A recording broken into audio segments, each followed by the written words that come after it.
Boa noite, galera, meus amores, meus alunos, tudo bem? Quero aqui agradecer, dar o meu boa noite especial a vocês em meio a essa situação, a esse caos da pandemia causada pelo novo coronavírus. Dizer que me sinto muito feliz com a colaboração de todos, que a Unifique ela vem planejando, organizando, traçando metas para a gente ofertar para vocês o ensino de qualidade contínuo, certo?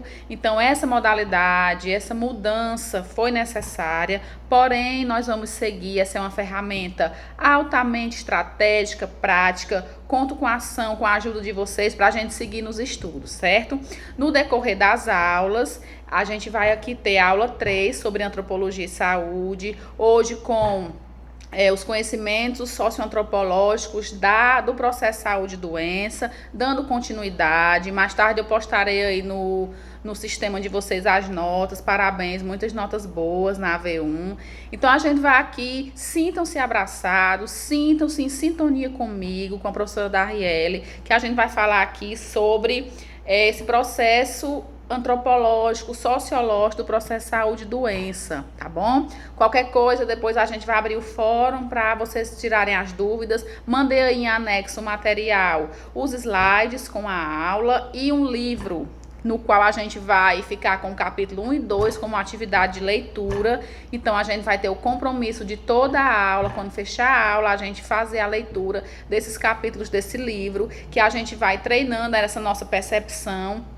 Tá certo? Então, a nossa aula de hoje sobre os conhecimentos, sobre esse processo saúde e doença. O que foi que mudou no processo saúde e doença? A gente viu nas aulas anteriores o conceito de antropologia, o papel do homem como observador, trazendo o centro, o conhecimento sendo um instrumento-chave para disseminar novas ideias, novos conceitos, a evolução. Nós vimos aqui na aula passada, aquele texto que eu passei para vocês sobre o animal que se tornou um deus, esses avanços, o que está acontecendo com a humanidade. Qual o conceito de doença? Não é, o conceito de saúde hoje é bem-estar físico, psíquico, social, não meramente a ausência de doenças. Cada vez mais essa integração do comportamento, do perfil do profissional, do perfil do ser humano, vem contribuir com esse processo de saúde e doença. Então, você, aluno, cidadão, estudante, nós temos que ter essa consciência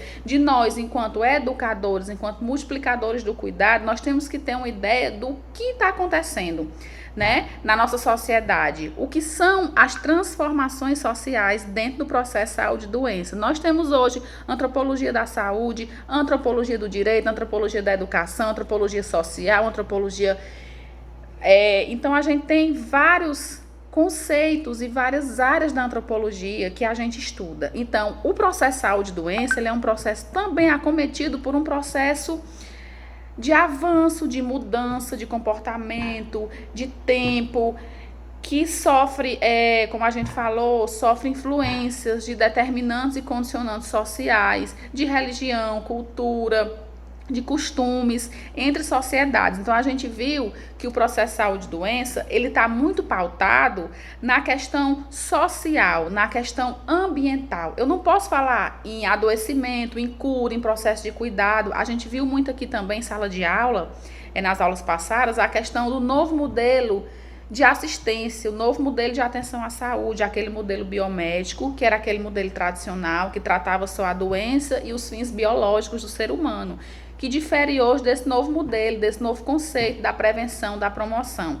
A gente está tendo um exemplo claro hoje, essa pandemia do novo coronavírus que está acometendo aí a nossa sociedade, o mundo em geral, que nós temos que ter educação, nós temos que multiplicar o saber. Isso, antropologicamente falando, isso vem desde os primórdios nesse conceito de saúde, de doença. Então, o que é que vocês acham? Vamos parar para pensar.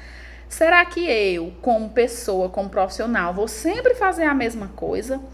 Eu jogo para vocês aqui uma reflexão. Como é que o homem hoje desenvolve o seu papel nesse processo, no processo do cuidar, no processo da cura, no processo de pesquisa. O homem ele vem pesquisando, vocês viram aí as notícias no jornal que estão desenvolvendo vacinas, estão desenvolvendo alguns medicamentos, associações medicamentosas. Isso o farmacêutico está diretamente ligado nesse processo. Então essas novas medicações existem porque a nossa medicina hoje ela é baseada em evidências. Então o que são, eu posso falar em novas práticas de saúde, o que são essas novas práticas, antropologicamente falando, pegando ao pé da letra o conceito de antropologia. Vamos falar aqui sobre reflexões e contribuições da antropologia nesse processo de saúde e doença. A gente só forma opinião, a gente só adquire conhecimento como? Buscando conhecimento, lendo através do conhecimento, das evidências científicas. Cada vez mais a gente vem nesse processo.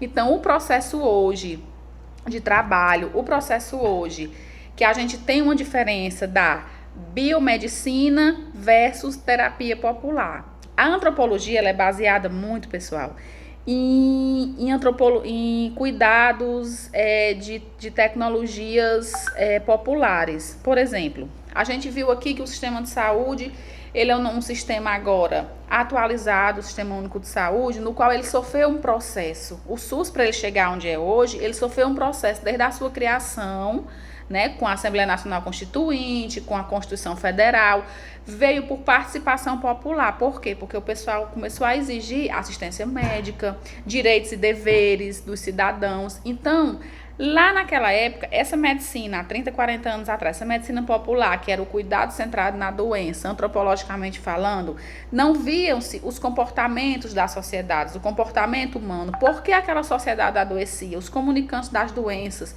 Então, a terapia popular hoje, ela ainda é muito presente. Quem nunca levou um filho para a rezadeira, quem nunca desemborcou uma chinela para a mãe não adoecer, quem nunca virou a calçada para não passar embaixo de uma escada, quem nunca tomou um chá de boldo, de erva cidreira, isso são raízes antropológicas dos nossos descendentes, dos negros e dos índios, a nossa descendência afro-indígena.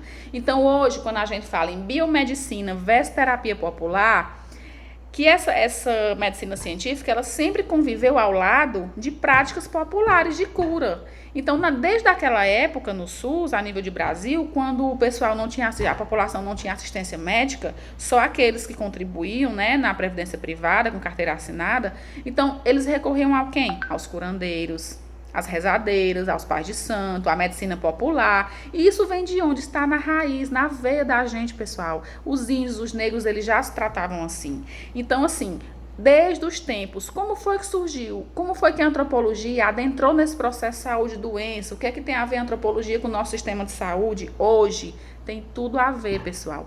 A antropologia hoje, ela é uma ciência organizada, baseada também em evidências, também vem acompanhando, só que lá nos primórdios ela surgiu pela observação do comportamento das diversas sociedades. Eu citei em sala de aula várias vezes as sociedades primitivas, aquelas sociedades em que o homem arrastava a mulher pelo cabelo, em que tinham relações sociais de disputa, de disputa por comida, por território, e ainda hoje a gente vê isso, só que em sociedades diferentes. A gente teve a evolução do homem, só que naquela época havia uma convivência pouco harmônica entre os médicos, os estudiosos e os curandeiros, porque eles não aceitavam, certo? Eu falei também com a questão do farmacêutico, da história do farmacêutico, com a questão dos boticários, dos homeopatas, daquelas pessoas que trabalhavam o cuidado, distribuindo com a medicina popular, com ervas. A fitoterapia, ela estava muito presente, ainda está. Então, naquela época, no século XVIII e XIX, eles começaram a ser vistos como charlatões. E isso veio, assim, a confundir muito a cabeça das pessoas, certo? Então, a gente viu um novo modelo de construção. Por quê? Começaram a surgir no século XVIII as academias. Os filhos dos fazendeiros do Brasil iam para o exterior estudar medicina, voltavam e eles começavam a traçar construir uma linha de cura, uma linha de cuidado, muito travado na biomedicina, no cuidado centrado na doença. Então, Quando vinham-se outras práticas, né, falando diante da experiência dos mais velhos, dos chefes de tribos indígenas, de comunidades, dos boticários mesmo, quando vieram evoluindo, antropologicamente falando, a gente tem a doença centrada no cuidado, mas a gente tem que ver, vocês têm que pensar. A antropologia, ela é baseada no conhecimento. Então, toda essa evolução se deu devido aos estudos, certo? Aí eu tenho a biomedicina e a terapia popular. Qual é a diferença? A gente vai abrir um fórum aqui mais tarde para a gente discutir essa diferença entre biomedicina e a terapia popular, tá